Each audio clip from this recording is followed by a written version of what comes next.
আমাদের আজকে ছাদ ঢালাইয়ের পূর্ব মুহূর্তের অবস্থা।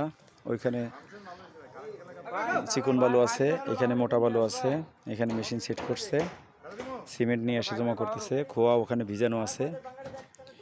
হ্যাঁ, আর এখানে ওঠার জন্য যেহেতু আমার গোলাকার সিঁড়ির ঝামেলা আছে, এই জন্য এখানে ওঠার জন্য এনারা একটা সিঁড়ি তৈরি করতেছে। ওইখানে মিস্ত্রি লোকজন ওখানে ল্যাপিংয়ের জন্য রিং বাঁধতেছে। এখানে ল্যাপিং এগুলো যেখানে 3 তলা পর্যন্ত রড, সেটার রডের জন্য ল্যাপিং বাঁধা আছে, ওখানে বাঁধা আছে, এই কর্নারে বাঁধা আছে।